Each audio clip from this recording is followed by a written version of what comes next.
Hello, today is Monday, July 17th, 2023. I'm Adam Hartog. Sitting next to me, as always, is my court-appointed attorney, Thomas Frey, and this is episode 13. Ooh, I have that in my notes, say spooky ooh, of the Breaks Down podcast. And just a reminder, the Breaks Down is brought to you exclusively by 528 Collectibles as part of the 528 Radio Network.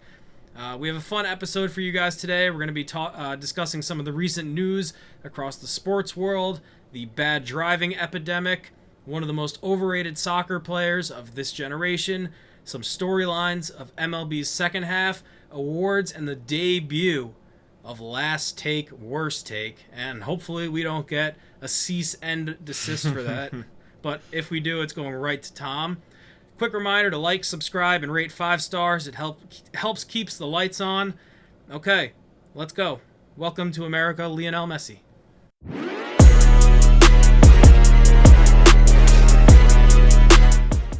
Okay, recording this just after 8:15 on Monday. In the last week, the MLB All-Star Game happened. The NL won for the first time in ever. Cole threw a gem in one inning. Mm-hmm. And I was bored. It was almost... Did you watch Cole's inning? It could have been real bad. Yeah. I wouldn't say it was boring. No, I wouldn't either. I was bored. Oh, okay. Well. I bore easily. Yeah, that's fair. There was not a lot of Yankees in it, and that's kind of what we look forward to, I would say. Well, the novelty of the All-Star Game used to be that you would see players that you don't usually see. Well, yeah, because you'd get to see the NL guys who you never get to see, but... Or just out-of-market AL guys. Or that's same league guys. That's true. We can see Ohtani play on ESPN, like sometimes multiple times a week. Yeah, I guess the overall access hurts it a little bit in that way, just because there's no... It's not like, I've never seen this guy before. Because even if you're not watching them on TV, you're getting their highlights. And all of the best plays that the exciting guys across the sport are making, you are seeing. It's not open up the newspaper and see De La Cruz stole second, third, and home. You know, even though he didn't play. I'm thinking like Sandlot pre-ESPN America. Yeah, but I honestly, I think if there were more Yankees in it, it would have been more exciting for you. Oh, I'm sure, yeah. Yeah, that's how I feel at least. It's just being Cole, and then he's out after the first inning, it's tough. You're not seeing any of the guys you watch every day. Well, only having a pitcher there for the team you support was just not a fun way to enjoy it. Judge with his injury. No, I'm just saying, any team that happened to be in that situation. Well, at least it was a pitcher who pitched. Yeah, true. Yeah, could have been worse. DeAndre Hopkins to the Titans, 2 years, $26 million with incentives that could raise it to 36. Are both years guaranteed? I don't know. I wonder. I haven't looked into it that much. I'm not sure if that's even revealed yet. I just wonder if it's a 1 year, like glorified 1 year, that if he balls out, he could get out of it, sort of thing. Yeah. Or they could get out of it. I wonder how that would work. But why else would he go there? Yeah, because why else would he go there? It's probably the second year. Yeah, that's all I can think of, because Nashville's cool. Yeah, it is, but it's very cool. We loved our time there, but it's at this stage in his career, the Titans aren't remotely close to contending. Who's even starting for them? Tannehill? I think so, yeah. Tannehill, Levis, and they're going to cut Malik Willis, is what they're saying? I think so. Malik Willis stinks. I haven't paid much attention to their training camp because, it's the Titans training camp. But the one thing I did hear was that Malik Willis was very much so outplaying Will Levis. Yeah, but they're not going to cut Levis. Of course not. So I think they might just cut Malik Willis. I wonder where he would end up. He went to Liberty. I don't know where that is. I have no idea where that is. That could be almost anywhere. We have a producer now. Producer Rue? Producer Rue. Can you find out where Liberty is? Liberty is in Lynchburg, Virginia. Virginia. There's no NFL team there to say a homecoming. Would not have been my guess either. I was going to go with one of the Carolinas or Delaware. You're kind of knocking on the door. You're right. Virginia. You're right. I'm right there. But Virginia just didn't feel right to me. It's not like you said Nevada. Nevada didn't feel right to me either. No, for that, Nevada arguably feels worse. Eventually, we will do 1 through 50 of the worst feeling spots for Liberty. Fair. That's all the Liberty talk for probably ever, I guess, for us. If our listeners are lucky, that's the last we ever mentioned Liberty. The Jets have been selected for Hard Knocks. That's going to be pretty entertaining. Yeah, I saw some Jets fans complaining about it. I don't think any of them want it. But why? It's cool, but it like definitely totally disrupts like the preparation for the season. And with like a new quarterback, I understand why they don't want the cameras everywhere. It's the New York media anyway. You're gonna get they're gonna be all up in their shit anyway. You know what's interesting though? So one of the rules that makes you ineligible for Hard Knocks is if you're a playoff team. If you were a playoff team the year before, obviously they weren't, but they still have hopes of a Super Bowl contender. So generally, teams like that are ineligible because they were in the postseason last year. So you're almost getting a playoff team that is now eligible and chosen for Hard Knocks, which is kind of cool. And the last time the Jets were on it, they made the AFC Championship. Yeah, it's unique in that regard, but it's also, if I were a Jets fan, which I'm happily not, even if they succeed this year, I'm happily not a Jets fan, I would be happy to have Hard Knocks because it's more inside access for me. That's all I want as a fan, is just to know as much as humanly possible, to consume as much information about my team as my brain can possibly comprehend before malfunctioning. Hard Knocks just is an outlet for that. So if I were a Jets fan, I'd be happy. And like, also, not only is it the New York media, and they're going to be all up in there anyway, it's Aaron Rodgers, who's a media spectacle on his own. Yeah. It wasn't going to be a quiet offseason. So what does this change? There's a couple more cameras, and it turns into a cool TV show that you get to enjoy? Grow up. Am I wrong? No, I understand what you're saying. My Jet source did tell me the team did not want to be chosen. No team ever wants to be chosen. That's more what it is. Like, yeah. I think Jets fans are just in the spot where it's like, all we want to do is make the playoffs. Like, we don't want anything that could potentially get in the way of it because they've had enough of it. If Hard Knocks gets in the way of the Jets making the playoffs, they have bigger problems. I agree. I'm sure like the coaches feel like it's disruptive. I'm sure it's disruptive, but again, it's just grow up. All right. Then make the playoffs the year before if you don't want it so bad. Fair. Like, it's Hard Knocks exists. You know it exists. You know what you have to do to be selected and to not be selected. You could always just fire the coach, hire a new one. Makes you first year coach can't be on it. There you go. They could have done that. No, they weren't going to do that. No, they weren't. Why would they? Why would they? The point is, they got it. It's fine. All right. No, it doesn't, like, this, I'm going to enjoy it. I'm not going to really care. I'll probably enjoy it more because it's a New York team. But, like, if this could have been, I would rather this be the Giants. I would be happy if it was the Giants coming off their playoff win. There's no way that having a few extra cameras around is so disruptive to such an extent that it is a hindrance on your season. Well, now they're doing it like mid-season. The Amazon All-In ones are really good. And is that disruptive? Is that affecting people's playoff chances, you think? I think it's been not great teams in the NFL, but one of the first ones Amazon did was Man City during a title season. I hate Man City, but it's really good. You should watch it. I've heard nothing but good things. Yeah. That's all I'm saying. Is grow up. It's not that big a deal. It's really not. Okay, fair. That's all I'm saying. Is not that big a deal. Let's see. We have Christian Pulisic to AC Milan, official. Possibly Flo Balogun in the future, and Musa, yeah, broke today. That's exciting. That's what Leeds-esque, but I think it'll go better because it's not the Premier League, and it's also, I would argue, better players. It's definitely better players. Yeah, it's better players, and also Leeds was a dumpster fire, and all their fans hate Americans now. Yeah, I'm sure. And Twitter is a horrible place. Like they're also so mean to Wes. Yeah, they They hate keep Wes. calling him fat. It's not nice. He's not fat. He's not. He's when he plays, a he's little stocky. Yeah, he's just big boned. You watch him play, he's a box-to-box midfielder. He can't be fat. Yeah. It's upsetting. They're so mean to him. It'd be like calling Pogba fat, kind of. I mean, he's a little chunkier. He's a little chunkier. A little chunkier. He's a lot chunkier. I don't know who the comp is, but maybe like Fred. Fred's okay. I was gonna say like R9, but he got real fat. Yeah. So yeah, and he's fat Ronaldo because Cristiano came and took it. So not the best comp either. But I don't think Wes is fat. He's just got a bigger face and he's big boned. Either way, they're mean to him. Enjoy the championship leads. Pulisic is.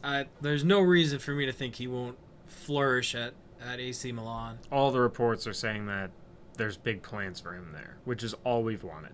It's just a coach who values him and knows how to use him and deploy him because he's a weapon. And he's shown it. He showed it on the biggest stage in the world at the World Cup. So, and Champions League. So it's, as long as he can stay healthy, I can't imagine this is anything but a good thing for him. And yeah, it's a way less physical league. That too. So hopefully they're not chopping at his ankles every play.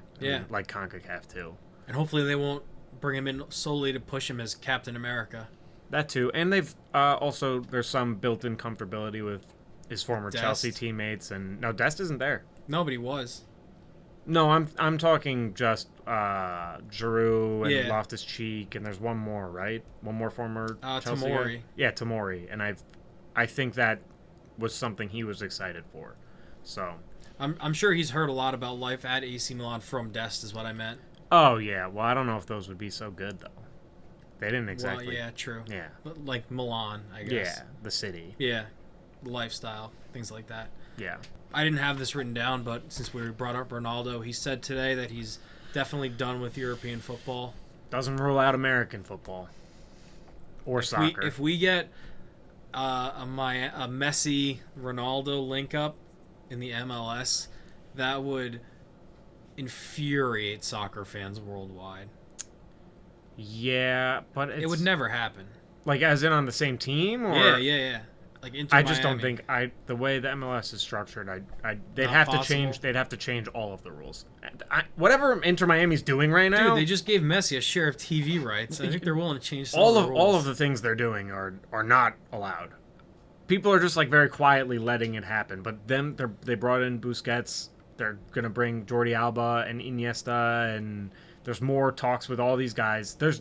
It's just not allowed under the MLS rules. You're allowed like one designated player, and like that's it. I don't know. The league is just like, we'll figure it out.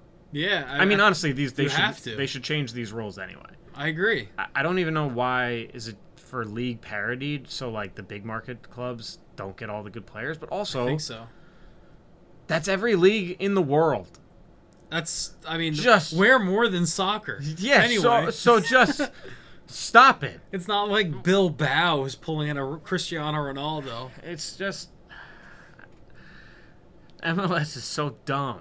They're so dumb with these rules. They don't make any sense. And I'm not even saying like you need relegation because it's never going to happen in the MLS, I don't think. No, not in the lower tier leagues. Any U.S. sport, I don't think so. In the lower tier, like the USL and the NASL, they're voting on it to have relegation and promotion. I don't know how the ownership structure works, but I would be surprised if it passes a vote. I mean, why would anyone vote themselves in a position where they could lose out on TV rights? I think the concern is they're just going to be cannibalized by the MLS, so they have to do something because with all the youth development teams that MLS is putting out there, I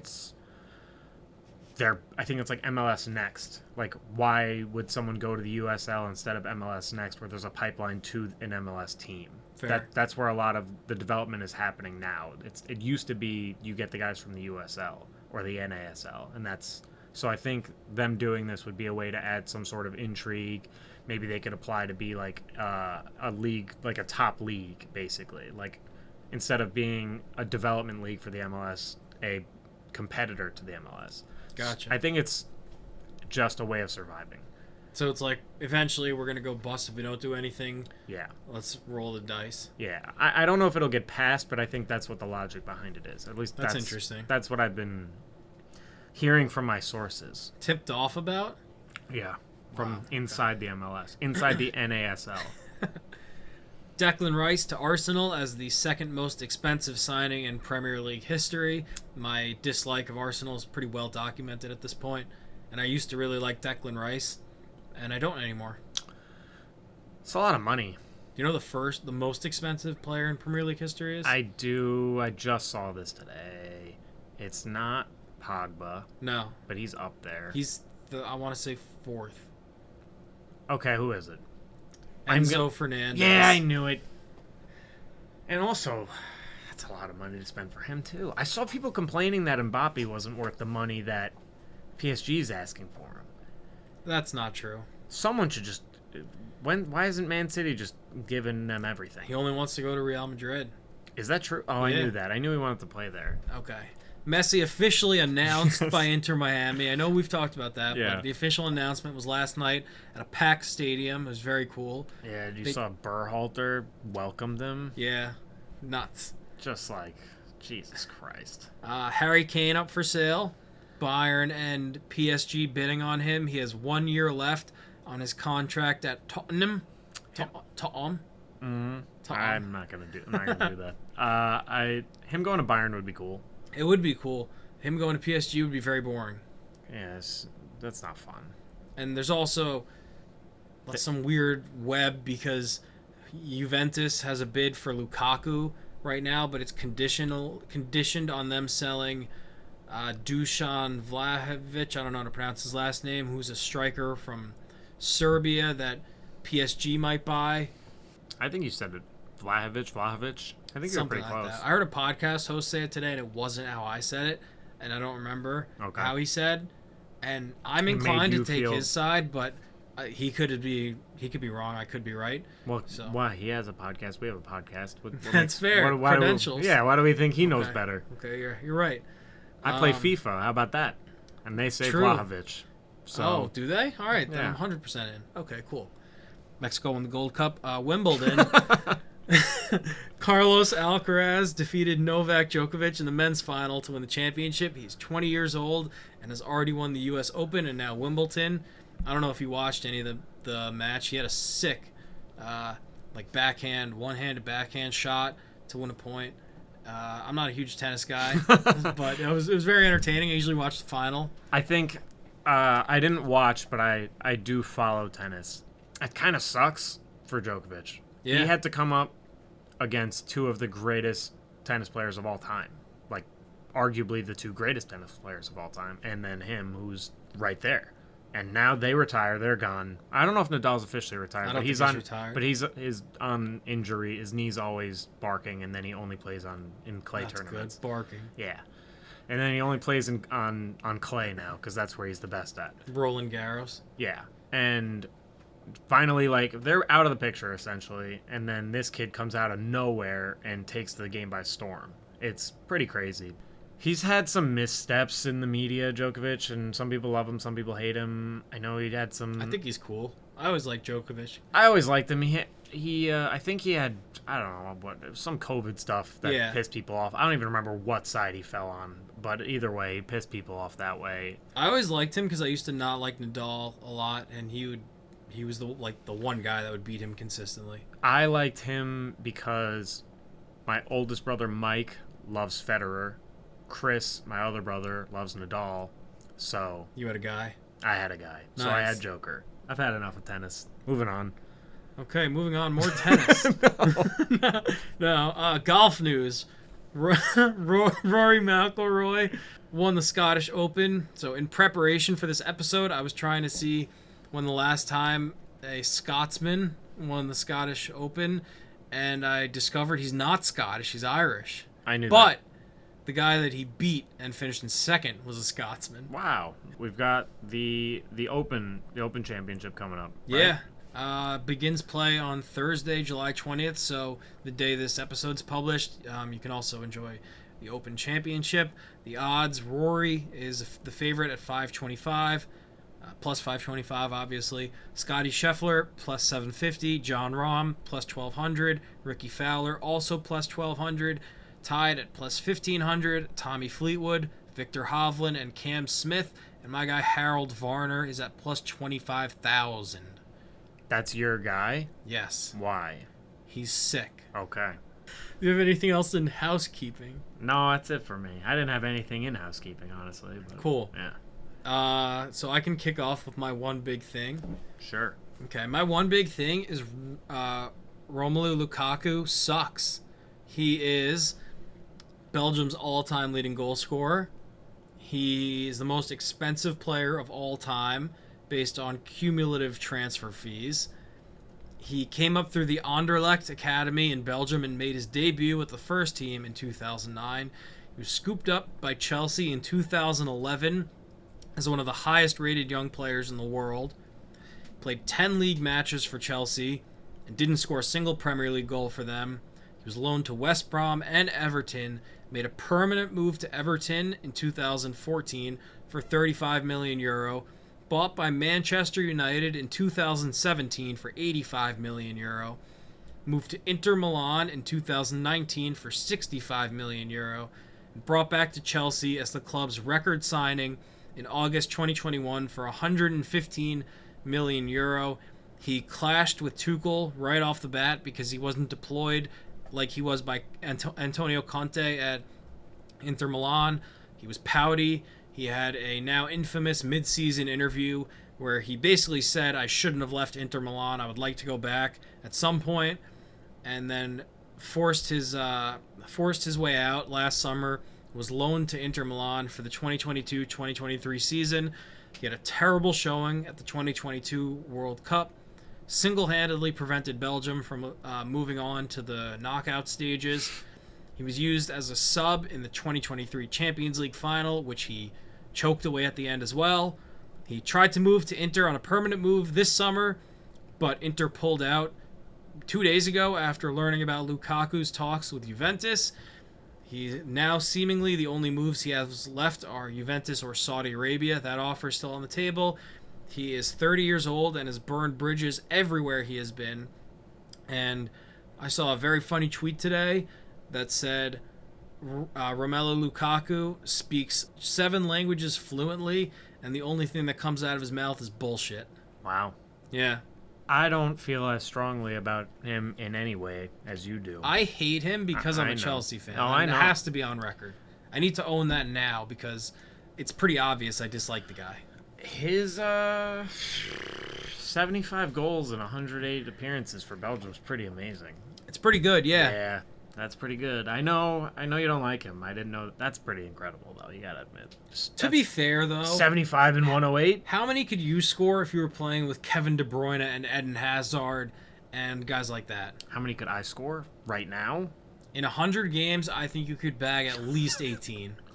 Right now? Do I get Right now, Do I get to train? Stretch. You get to stretch. I don't know, man. I haven't played in a long time. Playing with prime De Bruyne. Yeah, it would help. Either way, the rate is pretty impressive. Yeah, I agree. He's done you guys pretty dirty, and He's he's almost never had a successful big move, except for Inter, which he left after 2 years to come back to Chelsea, which was touted as this big welcome home because there was a video of him when he was like 12 years old on a field trip to Stamford Bridge being like, if I ever cry in my life, it's going to be the day I play for Chelsea. And now there's a viral like collage of him every club he's been at just kissing the badge after he scores a goal. So he's like touting this loyalty nonsense, and then he just leaves for the bag or because he's not playing or deployed. Apparently the reason he talked to Juventus this offseason is because he didn't like that he came on as a sub for Inter Milan in the Champions League final, and then he missed a wide open header from right in front of the goal and then blocked another teammate's wide open goal. it's bad look, and now he's kind of like hosed his whole career.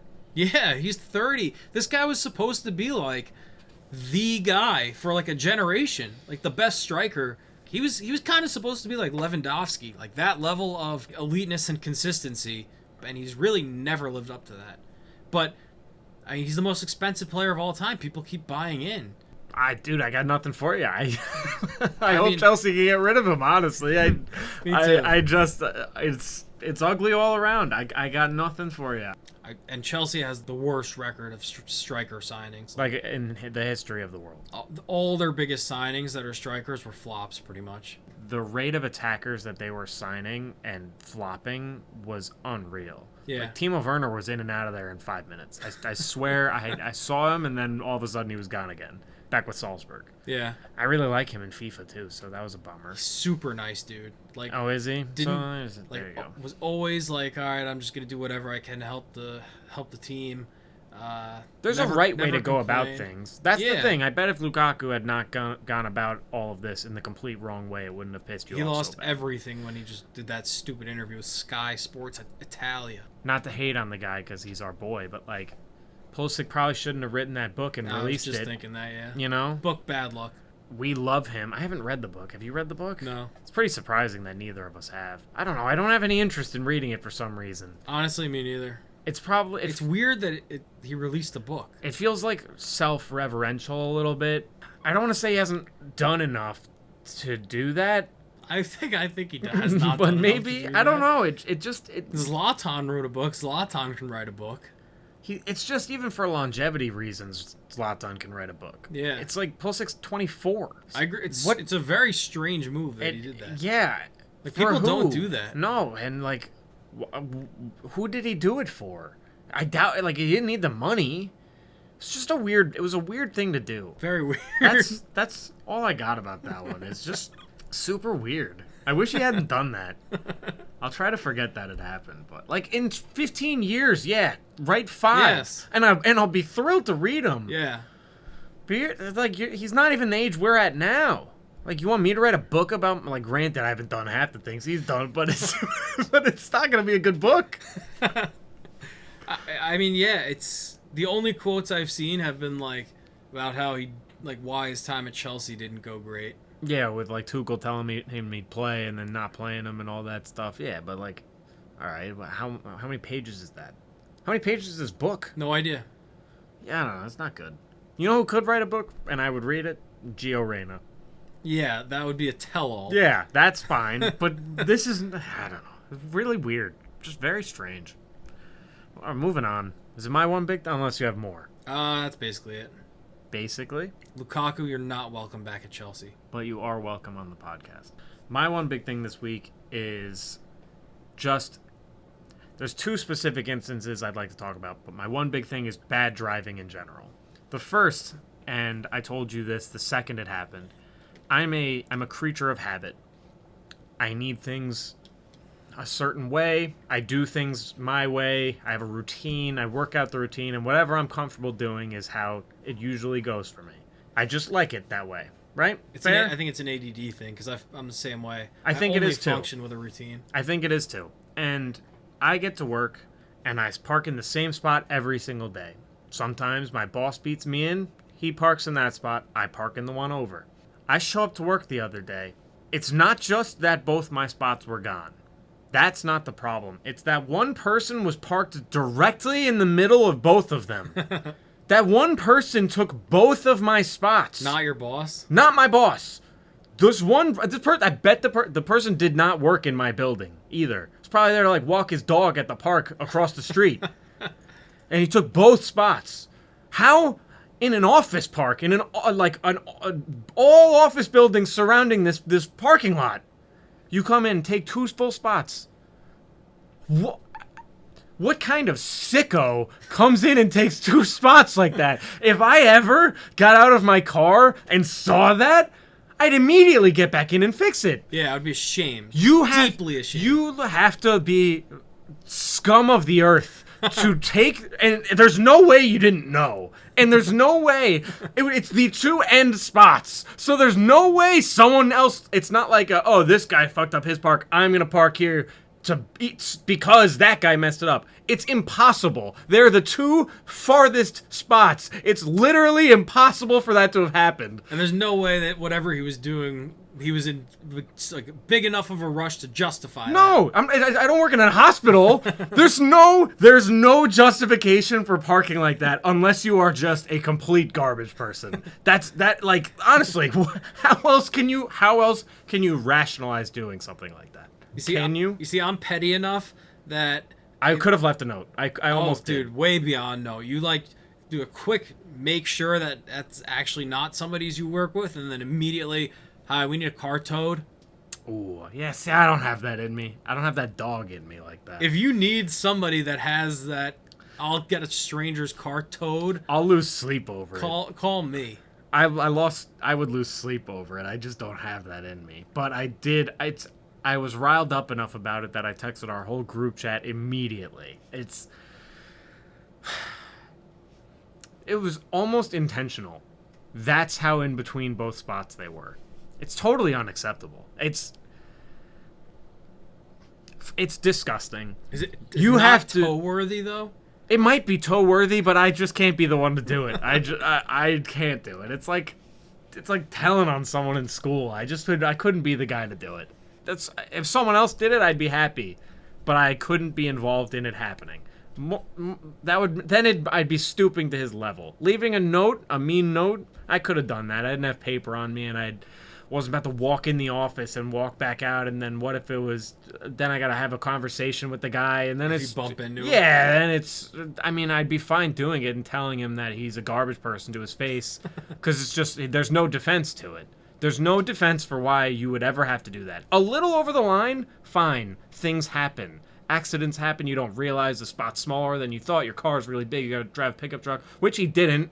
This was just disrespectful. Second, I'm not as passionate about this, but this has happened far too many times. It's turning lanes. 2 turning lanes next to each other, right? Usually it's either depending on the middle lane is usually half. You can go straight or you can go right. Let's say the right lane is you can go right. Right? Both lanes are allowed to turn right. You're supposed to turn into your lane.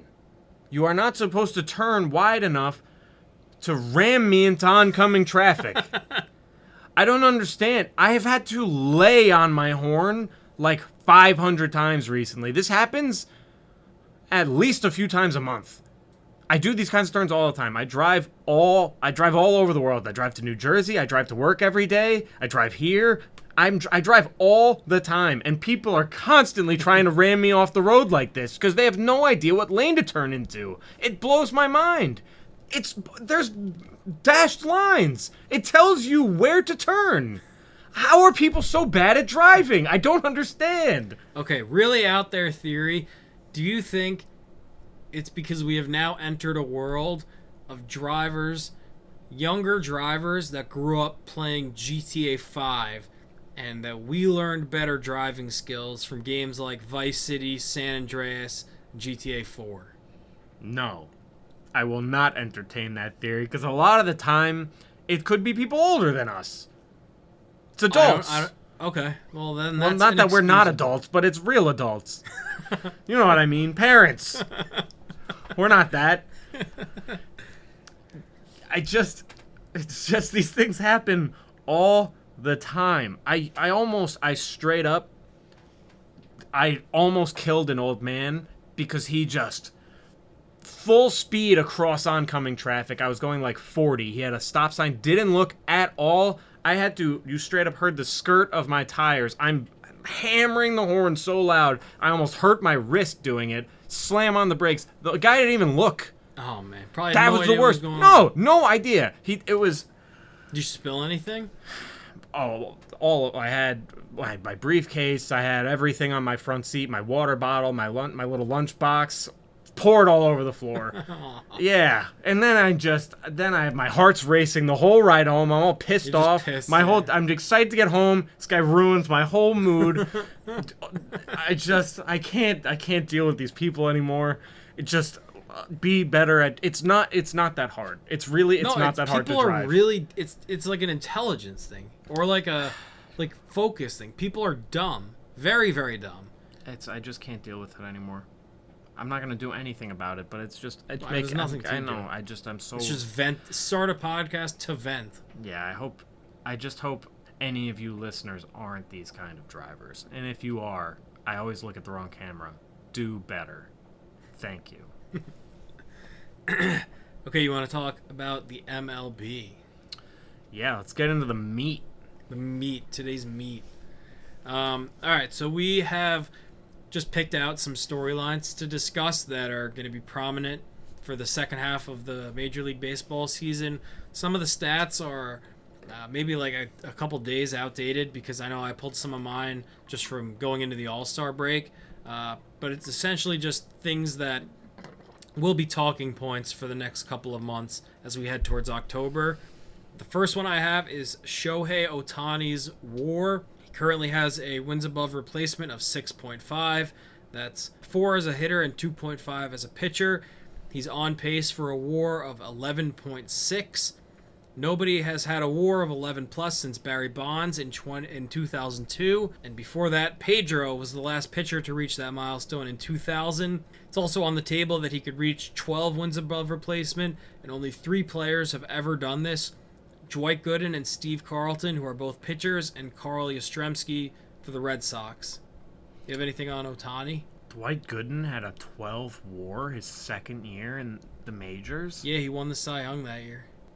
Oh my God, his ERA plus was 2.29. Doc and Darryl, one of the best 30 for 30s. I knew he was like unbelievable. I didn't know this year existed, dude. This is 85, right? This is 85, 35 starts. He had a 1.53 ERA. That's nuts. That is unbelievable. 24-4. But yeah, Ohtani. Sorry, didn't mean to go off on the tangent. Ohtani is... I'll walk back something that I said a long time ago. It was that a lot of Ohtani, when he's just a hitter, is a glorified DH. Because that's true, because he doesn't play the outfield anymore, right? He's basically Stanton, but better. But who also pitches. Fair? Yeah. But even still, he's hitting over 300. He has 34 home runs as of the time of recording, whatever. His OPS plus is 180, which means he's effectively 80% better than a league average hitter. Even still, Judge's OPS plus last year was 212. 32% better than Ohtani. And even this year, Judge is 193. So this isn't that Judge is more valuable or whatever than Ohtani. I don't want to do that again. But just for perspective, anyone who says Ohtani is a better hitter than Judge is either a Yankee hater, a moron, just trying to think of a nice word, a moron, or a liar. And they just say things to say them, or a troll. There's no argument that he's a better hitter than Judge. And stats say it's not even really close. He's a great hitter, and he's a great pitcher. Not a better hitter than Judge. But if he gets his... it's one of the best... he's having one of the best seasons in MLB history. He's already run away with the MVP. I don't even know who's going to come in second. It doesn't even really matter. He could probably win it unanimously unless he's traded to the NL, and then it gets interesting. Ohtani's really good. I think the Angels should trade him. Unless he has given some indication that he's willing to re-sign, you have to trade him.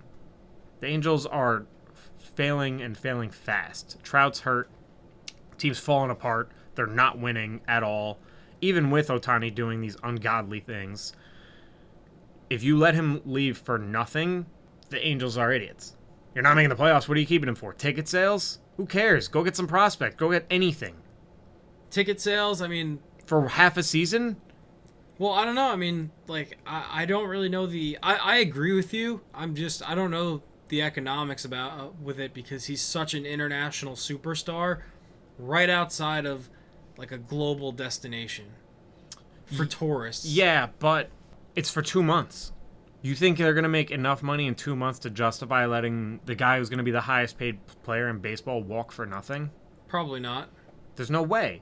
And I'm not saying the Yankees should trade for him because team's a dumpster fire anyway. I don't know what the hell they should do. And also, where's he going to play? play Stanton in the outfield. Judge can't barely even walk right now with his bum toe. So trading for Ohtani's does nothing for us. I don't know what team trading for him wins. Maybe the Rays. I heard that's a possibility. That would suck. That would suck really bad. That would suck so bad. But I heard it's a possibility. It's a rental though. Yeah, it's a rental, but that would still suck so bad. I'd hate that. I'd hate that more than anything. But they should still trade him. Even if maybe he's given no indication either way, then you trade him. But it's like the Islanders kind of. They didn't trade Tavares because they thought they could keep him, and then he left for nothing. And then you got egg on your face, and you're the idiot. Yeah. So, would you rather be the idiot, or would you rather not be the idiot? Those are the two options. Tell me which one you would prefer. I would rather not be the idiot. So then. But that's all it is. But you're only the idiot if you... There's no way they're keeping him. There's no way they're keeping him. If there's no way they're keeping him, then yeah, trade him. They're on the highway to nowhere. And if you lose him for nothing, then you're the idiot. Not you. Yeah. The second talking point, Ronald Acuna, on track to maybe enter the 40-70 club.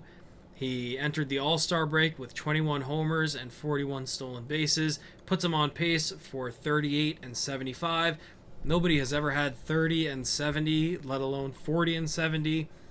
I know the most home runs that Ricky Henderson ever had was 28. Mm-hmm. So it's the 30 home run club that obviously, /40 home run club, that's the cutoff point. Yeah, Ricky Henderson had 28 homers and 87 steals. I think he'll win NL MVP. There's others in contention, favorite. But I think he'll win it. Unless, I don't want to even put it out there, but barring injuries, of course. And the Braves are really awesome. While we're here, we could probably just get into our Braves discussion if you want to just top that off. Yeah. So right now the Braves are on pace to break the single-season home run record for a team. They entered the All-Star break with 169 home runs in 98 games. That projects to 308 in 162 games, a full season. The current record is held by the 2019 Minnesota Twinkies. They had 307 that year. The second place all time is the Yankees from that same season, and from what I remember, they swept the Twins in one of the easiest series ever played out that postseason. Yeah, I think it was not competitive for a second. Not to be that guy, but when we face the Twins in the playoffs, it's very rarely competitive. It's never competitive. Yeah, I was being nice, but yeah. Back to the Braves, it's they're pretty easily, I think, the best team in baseball, at least just overall talent-wise. Even their bench guys have an OPS plus over 100. The Yankees have, I think, maybe they have two guys, not counting Judge, who have that, and they've got 12, I think, the Braves. Their worst player is one of our best players. It's pretty crazy how stacked they are. Organizationally, they're as sound as they come. Even the Freddie Freeman trade, or losing him and then trading for Matt Olson, that was an amazing pivot. Doesn't get much better than that. They sign international free agents really well. They develop those free agents. They bring them up to the major leagues. They perform, then they extend them. And they extend them on the cheap. Acuna's getting $17 million a year until 2026. That's nuts. Ohtani is, I know it's different, but he's going to get $60 million. Acuna's making 17. I think they're going to be really good for a long time. Their pitching is good. Their hitting is good. Their organizational philosophy is good. It sucks to be a Mets fan in that division. Chop on. Yeah. Luis Arias' pursuit of 400 is another major storyline. Nobody has hit 400 since 1941. That's 82 years ago. He's hitting 383 coming out of the All-Star break. It's going to be an uphill battle to get there. But if he does, that would be one of the major accomplishments in sports in the last 75-plus years. It would be, the last one who did it was Ted Williams. Yeah. So that's pretty hallowed ground there, but rarefied air. Yeah, I don't think we both went opposite. You went air, I went ground. I don't think he's going to do it. He plays he's not going to, the Marlins are in a playoff run, he's going to keep playing. He would need to hit 424 the rest of the way to hit over 400. He's still close enough. It's going to be a talking point, but I don't think he's going to do it. Me neither. But we'll have to see if he can join that air and that ground. Yeah, the air and the ground. Get it? I do get it. See? Oh, I didn't get it. There's a triple entendre. Call me Sean Carter. I won't. Okay. I'm glad you won't, actually. The Reds, Diamondbacks, and the Orioles don't suck. They're all, in fact, good. But they brought up Christian Encarnacion Strand. Any relation to... I don't think any relation to Edwin, no. But he is the longest name in MLB history. Encarnacion Strand. Last name? I think all in all name. Wow, okay. I'm not sure, but he's going just Encarnacion on his jersey. But That's going to confuse a lot of people. it is, but if you saw... No one more so than Noreen. Dude, this is what it would look like if not. Oh my god. Ellie De La Cruz is awesome. Matt McClain is also awesome. Fun fact, we've frequently been referred to as the Reds of podcasts, with me being Ellie De La Cruz and you being Matt McClain. I've heard that Can you multiple explain this times. more? Young and up-and-coming podcasters, Okay. me being taller Okay. and faster, Okay. you being arguably better but just a little bit less hyped. Okay. That's you, Matt McClain. So this isn't me. This is coming from all our listeners. That's what they've been telling me. Okay, I believe you. I must have missed this. I must have not called the streets that day. Yeah, you were missing out. So that's the comp we've been getting a lot of the time. All right, Awesome. then we got I'm gonna have to watch some more Reds games. Yeah, I think so. He's really Matt McClain's actually really good though. He's their shortstop. Yeah, onto the D-backs. Corbin Carroll is gonna win Rookie of the Year, and he's also an MVP candidate. Zach Gallen might win Cy Young. Ketel Marte is a 132 OPS plus, bounce back year. Is that how to pronounce his name? I always thought it was Kettle. Yeah, it could be. I would assume Kettle's like the Americanized white guy way of saying it, whereas it's probably Ketel, or it's probably the proper way of saying it. Christian Walker, also very good, 18 homers. And on top of all that, they have 3 of the top 21 prospects in baseball still. They got Drew Jones and Jordan Lawler. Jordan Lawler's the 5th ranked prospect in baseball, so future's bright for the D-backs. And then the Orioles, they've already called up 4 of the top, I would say, 15 prospects of the last few years in Adley Rutschman, Gunnar Henderson, Grayson Rodriguez, and now Colton Cowser, who they just called up. They were all, at one point in time, top 15. I think a few of them were number 1 prospects.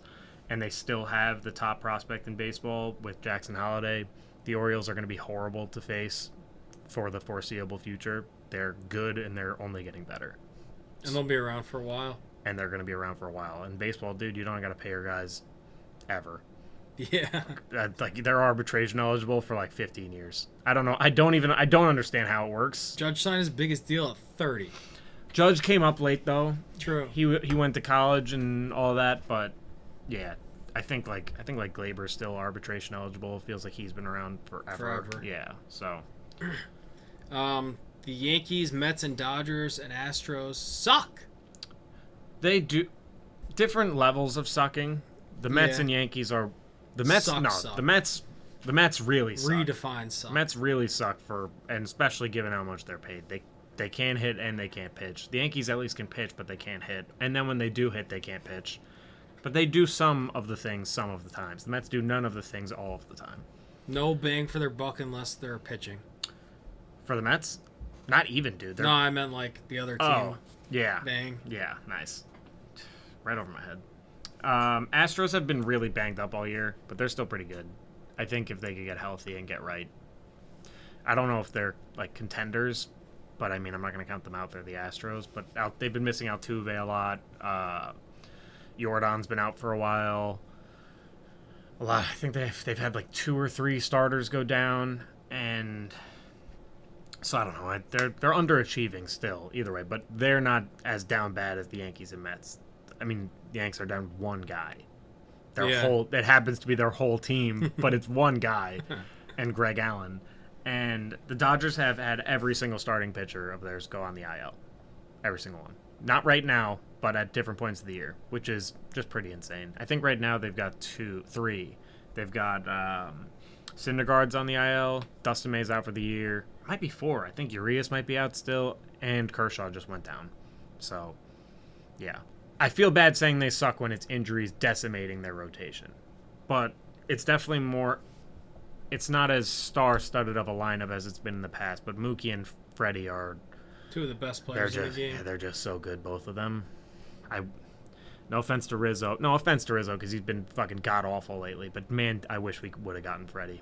Yeah, me too. We weren't even in on it. It's just... Well, nobody thought he was going to leave Atlanta. That's their job, is to think he's going to leave Atlanta. Yeah, fair. That's not an excuse for them. We didn't think he was going to leave Atlanta, but that's Cashman's job. It's just... I just can't with them anymore. And the worst part of it all is that I still can't give up on them. That's what it's. I can't count them out. We're getting towards a territory where they've officially counted themselves out. I can't do it. I cannot do it. They can do it themselves. I can't do it. They're still in. They still control their destiny, as every manager has ever said. I just can't do it. Until the trade deadline passes, I can't do it. All right. Until they confirm Judge is out for the year. Well, then on to Judge. Another storyline that we have is that he's dealing with an injury that is shrouded in Yankee mystery and vagueness. So stop me if you've heard that one before.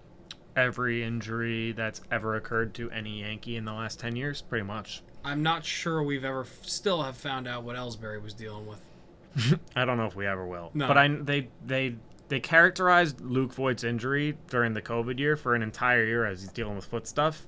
And, like, every single person knew it was plantar fasciitis. Every person knew it was plantar fasciitis. It was the media knew. The team just refused to label it, and they just kept calling it foot stuff. Off-season hits, plantar fasciitis. It's just like, who's benefiting here? Just tell people. And now with Judge, he's got torn ligaments in his toe. Toe injuries, they sound stupid because toes are stupid, but especially being your right big toe as a right-handed hitter, you're putting so much of your weight when you turn on that back toe that it's like really a major hindrance to someone's swing. We saw what happened to DJ LeMahieu last year when he had his toe injury. He went from, I think, like a 280 hitter to like a 130 hitter. He just couldn't do anything. So can't you just take, like, what's that stuff that football players just inject into themselves at halftime to make the pain? Not cortisone, right? I don't think cortisone. It sounded kind of right. A lot of them it's cortisone's a lot of the time, but I think for football there might be something a little stronger in there. I'm sure there's some of that, but I guess the concern is that he's 6'7" and plays the outfield, and if you aggravate it and make it worse, then you need surgery, and then it could be a much longer term recovery. You don't really want to mess with it too much. It's so important to his swing. There's so much torque that goes on that back foot and that back toe, like predominantly your big toe, that it could really be a lasting injury. I don't know why they have to be so weird about it. Is it turf toe? Is it not? And also, the Dodgers, like, piss off, dude. You got concrete on your wall? What year are we in? You got concrete on your outfield wall? This is the most ridiculous thing I've ever heard in my life. Am I wrong? Kicks the wall and breaks his toe. It's a Major League Baseball team. He's not a rehab assignment. It should be suing the Dodgers, quite frankly. It's malpractice having that in their outfield. I can't. It makes no sense. Do they still have it? No, now they don't. That was obviously like an accident. Like, it was stupid they had that there. It's negligence, though. It's how do you have that there? Was it against an MLB rule? It's not a matter of being against any rules. It's common sense that you don't. Why would you have a concrete block where players are running? Why would you have that? No other stadium has it. Why would you have it? It doesn't make any sense. It's like having a storm drain out there. Why would you have a storm drain out there? Players are running there. It's pretty much the closest thing I can think of to it. What else is there? You put a wet floor sign in the outfield, the player runs into it. Negligence. You're an idiot. It's just common sense. They shouldn't have had it. And now they ruined the whole year. The team probably wouldn't have done anything anyway. They can't hit for shit, but they could have done better. It started off way better. It felt better, too. It's just sad watching them play now. It's just sad. So next up, we have the AL Central, which statistically could be the worst division ever. The Guardians and the Twins are essentially tied at 500 now. No team has ever reached the playoffs with a losing record in a full season. Currently, the worst record is 82-80, which belongs to the 2005 San Diego Dads. I don't know if you have anything on this or... No one cares about the Guardians or Twins. I've been Guardians and Twins fans. The most middling team that there's ever been. Both of them. It's just, they got nothing. Jose Ramirez. That's all either team has. And Correa, which I can't believe he's still there. Banished for his cheating. That's what happened to you. You got banished to the Twins. Next up, we have the Oakland Athletics, who currently have a record of 25-70 and over 162 games. That puts them on pace for 58 wins. Currently, the worst team ever is the 1962 Mets, who finished with a 40-120 record, which seems pretty unfathomable. So, in all likelihood, the A's are not going to reach that plateau. However, the modern record for negative run differential is minus 349. That belongs to the 1932 Boston Red Sox. And currently the A's are at minus 248, which puts them on pace for minus 437, which would shatter the worst run differential of all time record. They're a dumpster fire. They have no hope. They don't even have prospects, Ed. How can you be this bad and not have prospects? They have 2 prospects in the top 100 prospects list, according to MLB. Both of them are now in the big leagues. That means they have 0. So they got a pitcher and 1 hitter. That's all they got. There's DFA'd Tyler Wade, Yankee legend. Yeah, is a Yankee legend. Should bring him back. He'd be better than the rest of our team. Do you want to move on to awards? Oh, yeah. Yeah, I do. I'm all angry this episode. Fucking people with their... I just can't believe that heathen took both spots like that. Crazy move. It's disgusting. It's so gross. The scum that live on this earth, dude. It's unimaginable. Just horrific, honestly. Do you want? I'll go first because just let me go. My first award is the Dallas Cowboys of Soccer Award. Okay, is this a Real Madrid thing? No, it is not. Is America's new team, AC Milan. Mm-hmm. Nice. America's new team, AC Milan. We already talked about it, but Christian Pulisic, Yunus Musa, even Balogun. I know he's rumored to go to Inter, but the rumor still exists that he could go to AC Milan. That'd be really cool. America's team. I hate the Dallas Cowboys, by the way, but they're known as America's team. Even though, every person I know hates them except my buddy Malcolm. And they haven't won since the 90s. Yeah. And Malcolm They do get the highest TV ratings, though. Yeah, I know. But confirmed, Malcolm did listen to one of our episodes. So shout out, Malcolm. Welcome on anytime. Yeah. We like you, or I like you, but I don't like the Cowboys, as you know. I don't dislike you. I've never met you. You would like him. Okay. My first award is the Daryl Morey Award. And I have a paragraph written for this explanation, so you could tell me if you want, at any point, how much of that you want. But you feel free to guess first. All right. Well, I just is it an NBA award? No. Okay. That's a good tidbit. I assume it's not going to someone who pissed off China. It's not. Okay. That's fair. Daryl Morey, notorious pisser-offer of China. Kind of just spun me a little bit. All right, give me don't give me all of it. Give me something to work with. I'll give you the first sentence. A GM that was given virtually unchecked control of the roster and built it in his vision with a super analytics-heavy approach. Cashman? Yes, nice. You want to finish the explanation? Because I got a lot. I drew a lot of connections here. Who then ran the team into the ground? Inherited a team with some expensive veteran pieces, cleared them out, and eventually brought in his own generational guy eventually found that the analytics approach wasn't getting them to the finish line because they kept running into teams that were simply deeper than they were. Eventually became the longest tenured GM in the sport before being shepherded out of his position. The fan base thanked him for all he did, but generally was left feeling thrilled to go in a new direction after running into the same wall for years. So this is more about Daryl Morey in Houston than in Philadelphia? Yes. Okay. That parallel makes more sense to me.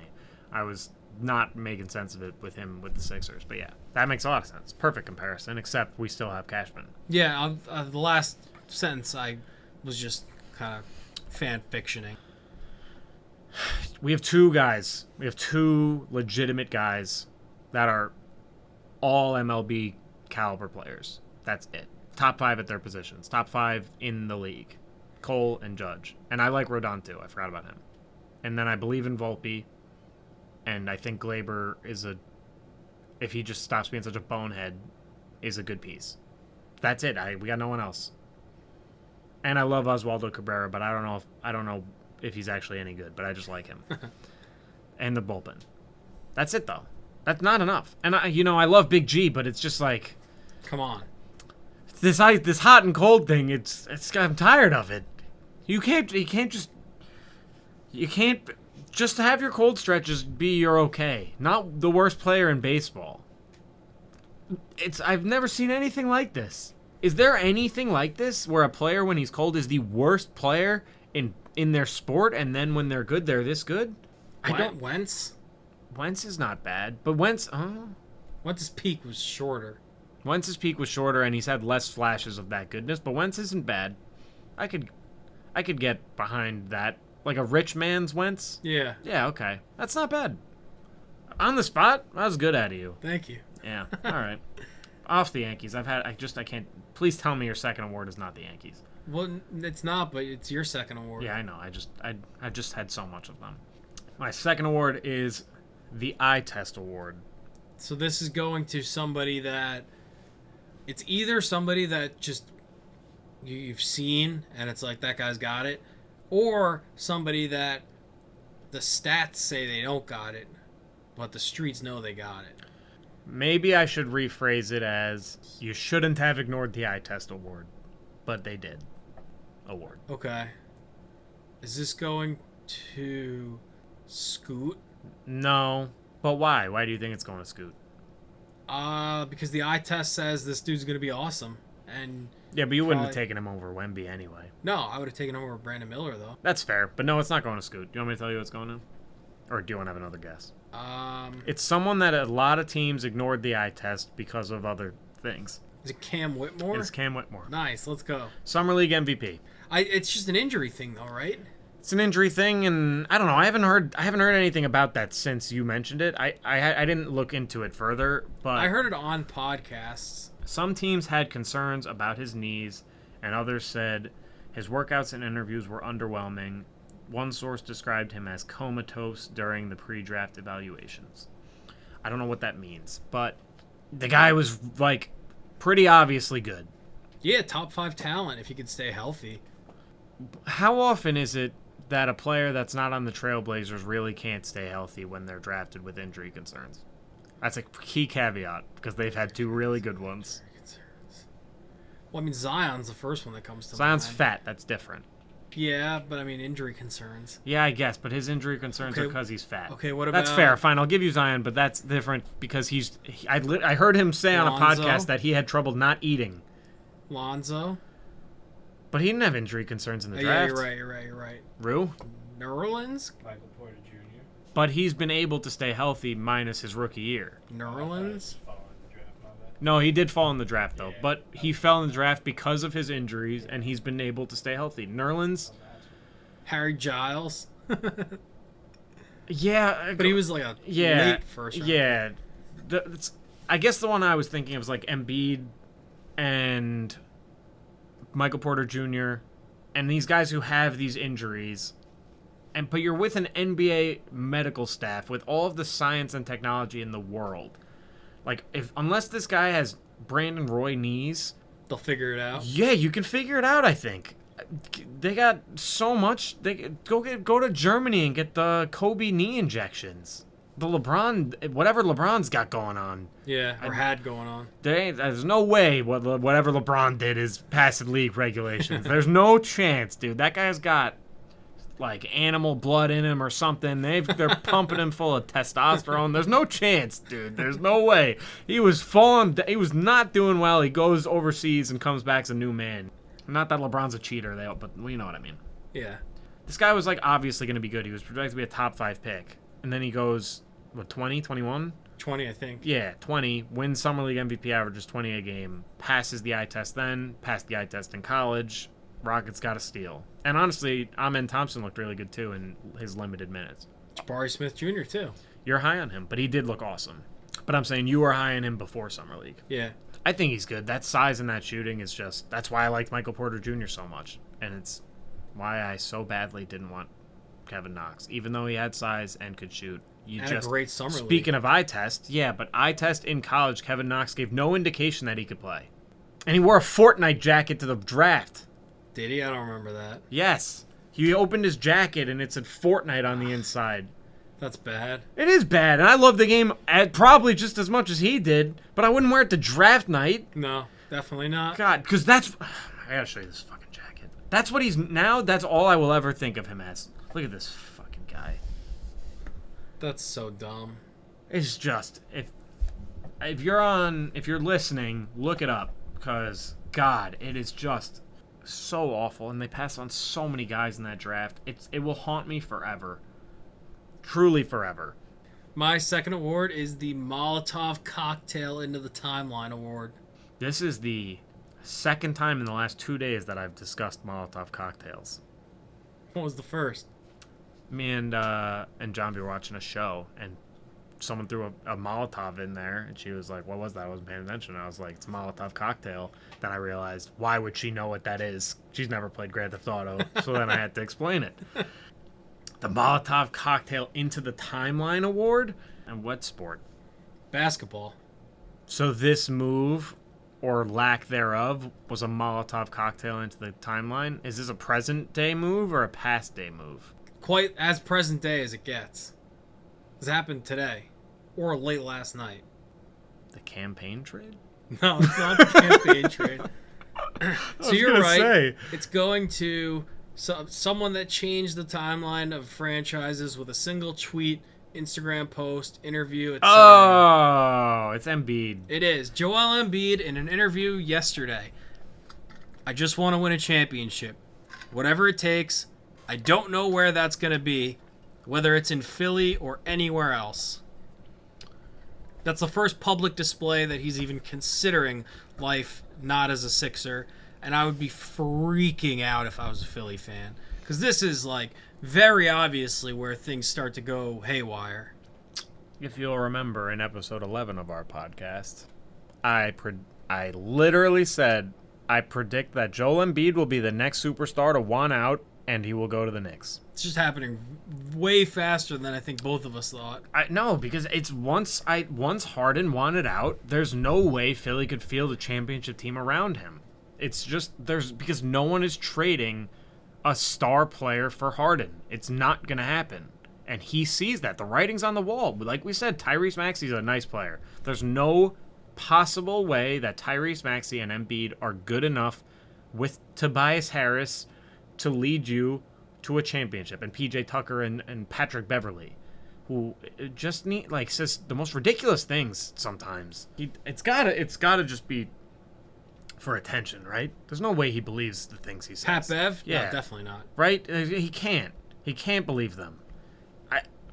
I don't know, man. I see them and I'm just like, what him and Cat. And Cat too. Cat's ridiculous, man. It's like, what did he say? He changed the league? Changed the game. How? What change? What did you change? That we saw for certain that two centers shouldn't be in the same lineup? We knew that for a long time now. Hasn't been a thing. We knew that since AD and Boogie. Yeah. And that was they were way better than you two. Yeah. So you want to go on to the new segment, Last Take, Worst Take? Oh yeah, I do. I can go first. You did awards first? Mm-hmm. Okay, so my this isn't exactly the one I had imagined opening with, but it's not exactly a take. It's more just like a come on, like how could you be so tone deaf kind of thing. And I'm actually going with Inter Miami using Greg Berhalter to welcome Messi to America. I agree. I also I really didn't like the on Messi's introduction referring to him as America's 10. Yeah, me neither. He's not. No, he's not American, obviously. If you're counting all of the Americas, North and South and Central, maybe. then sure, he's the best of all of the 10s, but if we're using Americans in the sense that every person uses it, he's not. So, such a weird thing to say. I was like, I saw it. I was very uncomfortable with it. He's not even my 10. For me, like, it's just, you got this coach that everybody hates, was thrilled that he got let go, was devastated that he was brought back, and definitely the biggest unveiling in MLS history, maybe the biggest moment in MLS history, and you have Greg Berhalter on the screen with a hand-written, maybe not written, but hand-delivered via not hand delivery message to Messi. It's just like, what are you doing, guys?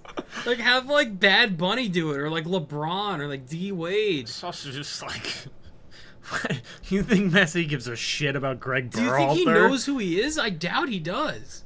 Unless he met him like that day. He might. Maybe, did we ever have a friendly against Argentina? Maybe he watched the World Cup, the other games. So maybe he's like, yeah, he knows that guy. The U.S. coach. Yeah. But if you say, hey, we got Greg Berhalter to deliver a message, I guarantee he will not know who that is. Doesn't mean a thing to him.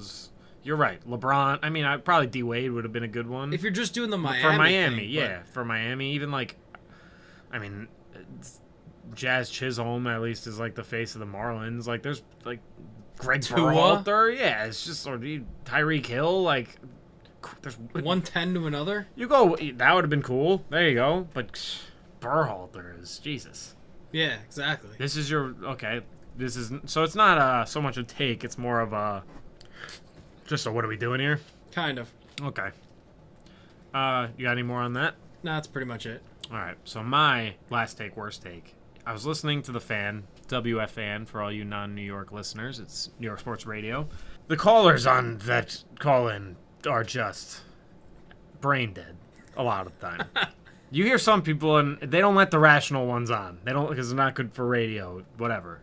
But these idiots, this guy calls in and he says, Ohtani doesn't want to win.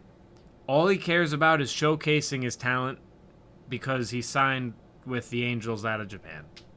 It's just like, are you brain dead for thinking that, or how dumb are you? That he doesn't, because he signed with the Angels, who have one of the best players of all time, and who literally geographically it makes more sense. All of the guys out of Japan want to be on the West Coast, and they were able to pay him and bring him in, and I'm sure and a lot of teams were questioning whether they'd let him play both ways at that time, and they said they would. And they cater their whole team around him, and they were willing to do that. All those factors don't mean anything. It's just all the guy wants to do is showcase his talent and show how good he is. It's the dumbest thing. Literally, I was listening, and I said, that's the dumbest thing I've ever heard. I said it out loud to myself. I've heard a lot of dumb things. I've said a lot of dumb things. That is, I think, the dumbest thing I've ever heard. Ohtani only cares about showcasing his talent. It doesn't even make sense. Based on what? That he hasn't demanded a trade when his contract's about to be up and he's going to be the highest paid player in baseball?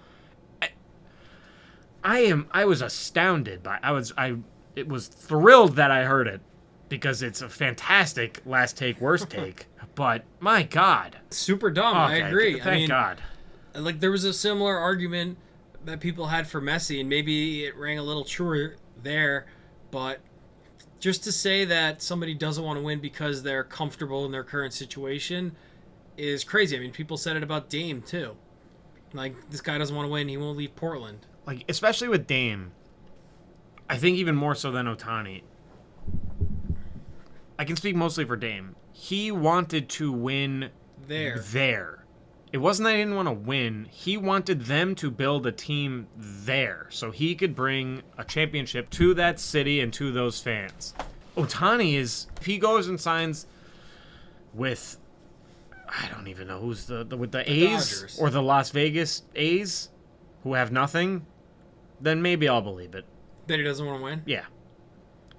Just assuming that, because there's no pathway to winning for them.